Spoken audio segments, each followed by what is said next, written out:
só pra galera entender, explica pra ela o que é o dividendo de um banco. Então, por exemplo, eu fui lá, digamos que eu tinha uma casa, eu vendi a minha casa, peguei 500 mil reais dessa casa e eu falei assim, cara, não preciso desse dinheiro, eu vou pegar esses 500 mil reais e vou comprar ações do Santander. Sim. O que a filha do Bas quis dizer em ter dividendos que vão me sustentar daqui 15 anos? Bom, as empresas, elas têm lucro ou prejuízo. E tem uma pequena diferença que eu não vou me aprofundar aqui, mas ou geram caixa ou não geram caixa, né? Tá. Se a empresa geralmente tem lucro e gera caixa, ela tem que dar alguma destinação a essa geração de caixa. A empresa geralmente pode fazer 5 coisas, né? Ela pode investir no próprio negócio, ou seja, no caso do Santander, abrir novas agências, aumentar a carteira de crédito. Ele pode fazer aquisição de outros bancos, inclusive o Santander fez várias aquisições importantes ao longo da sua história, o Banco Real, né? Lá atrás foi um salto para eles, o Banespa aqui em São Paulo, né? Na época que tínhamos bancos estaduais aqui no Brasil, hoje restaram pouquíssimos. Ele pode abrir um programa de recompras, né? Ou seja, ele desembolsa dinheiro para comprar ações de outros que outros estão vendendo na bolsa.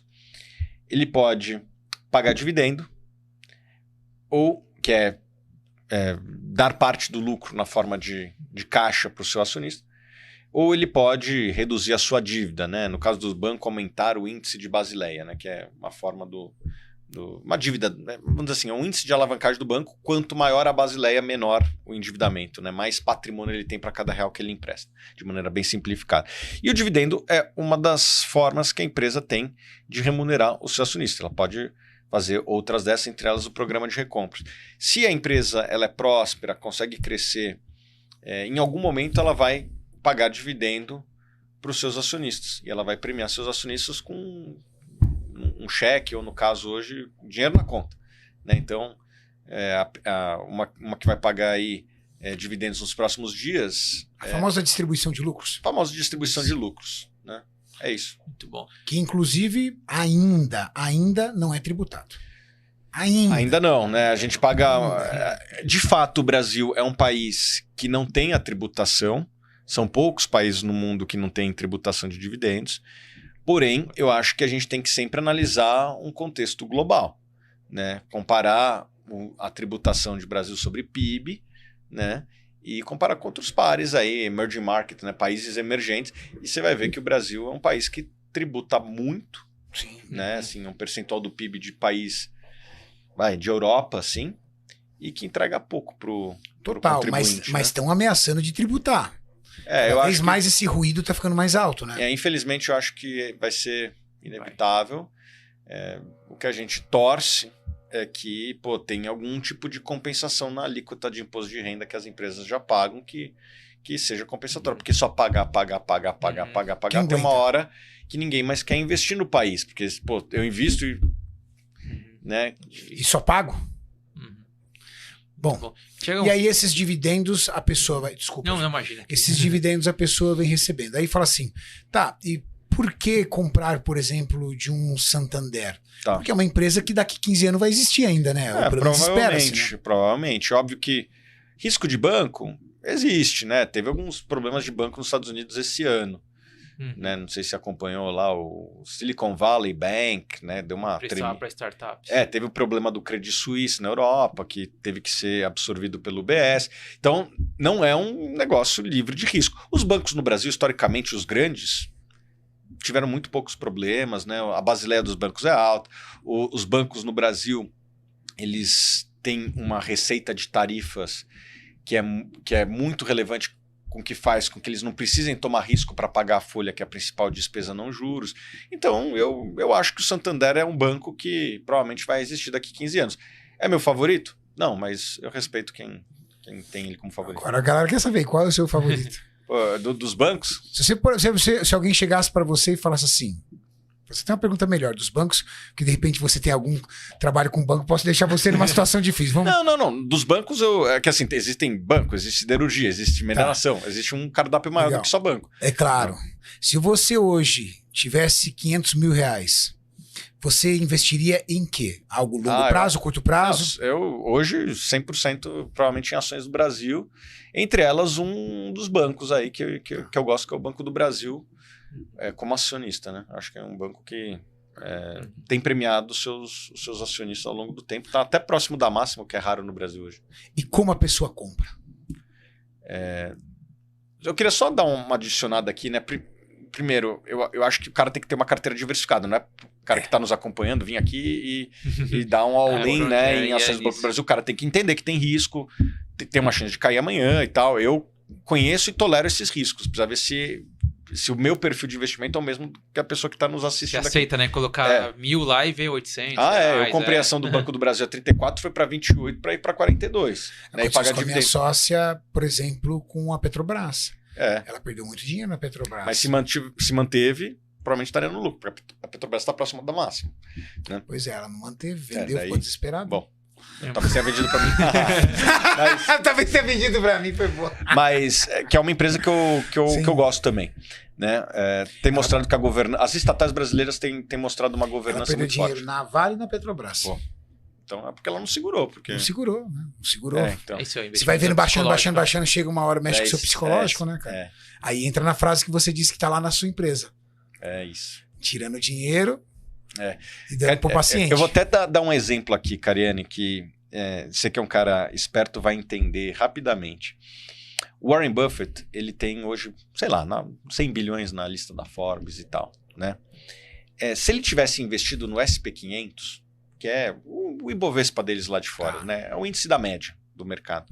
Provavelmente ele teria algo como 1 bilhão, talvez até um pouquinho menos, né? Ele teve um retorno muito acima da média. O retorno dele, na média, foi mais ou menos 20% ao ano, na Berkshire Hathaway, que é a empresa dele, e o retorno do SP500 foi mais ou menos 10% ao ano. Ele fez o dobro.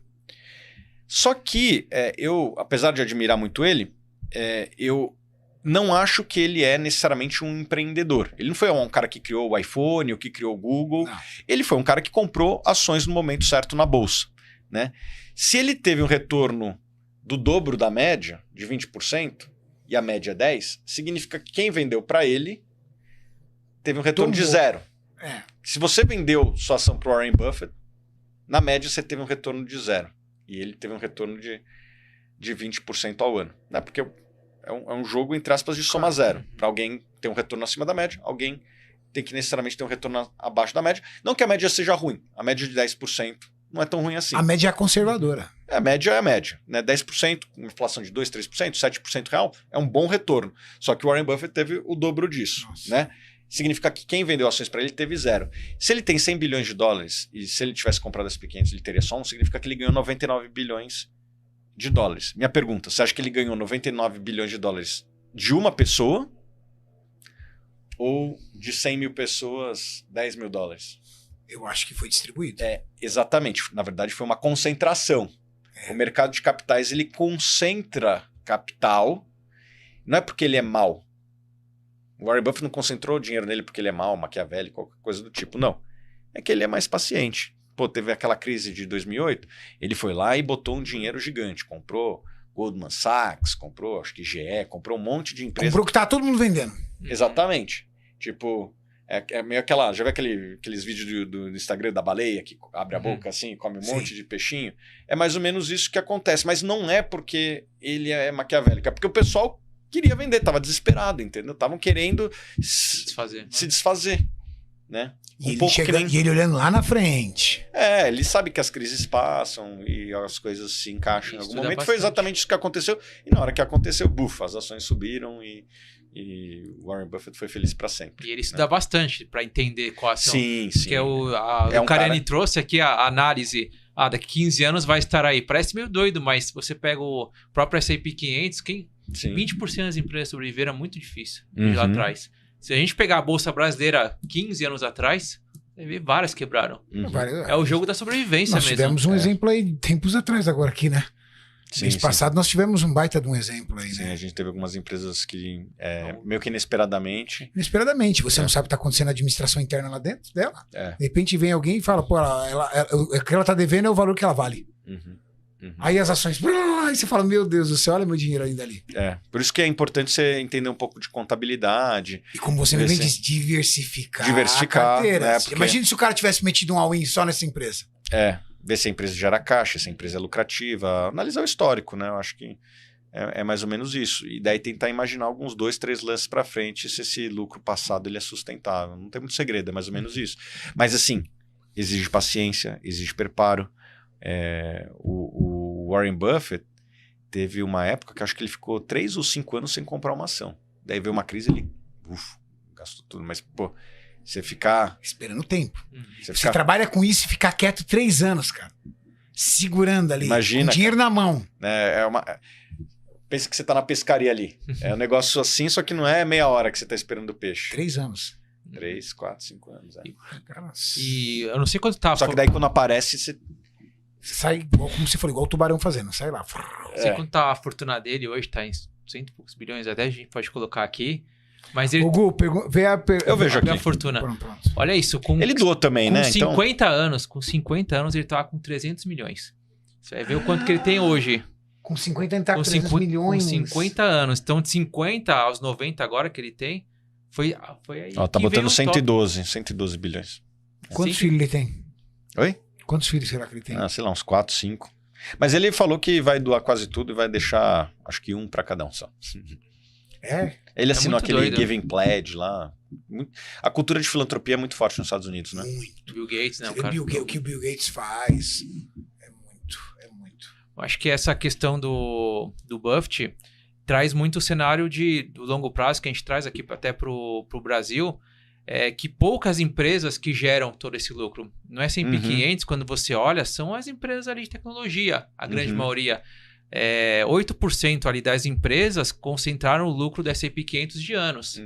Então, mais do que tentar acertar ali qual que é a média, é acertar qual é a empresa que vai ser a vencedora. E aqui do Brasil, que não tem tech, por exemplo, praticamente. São sempre as mesmas. Assim, se você pegar as 10 maiores empresas do Brasil hoje, são as mesmas. Praticamente as 10, assim, eu vi esse estudo, né? Das 10 maiores empresas do Brasil hoje, pegar as 10 maiores de 10 anos atrás, só mudou uma. Saiu, 10 anos atrás tinha o Santander, saiu e entrou o BTG. Mas tá lá, Vale, Ambev, Itaú, Bradesco, Banco do Brasil, B3, essas daí.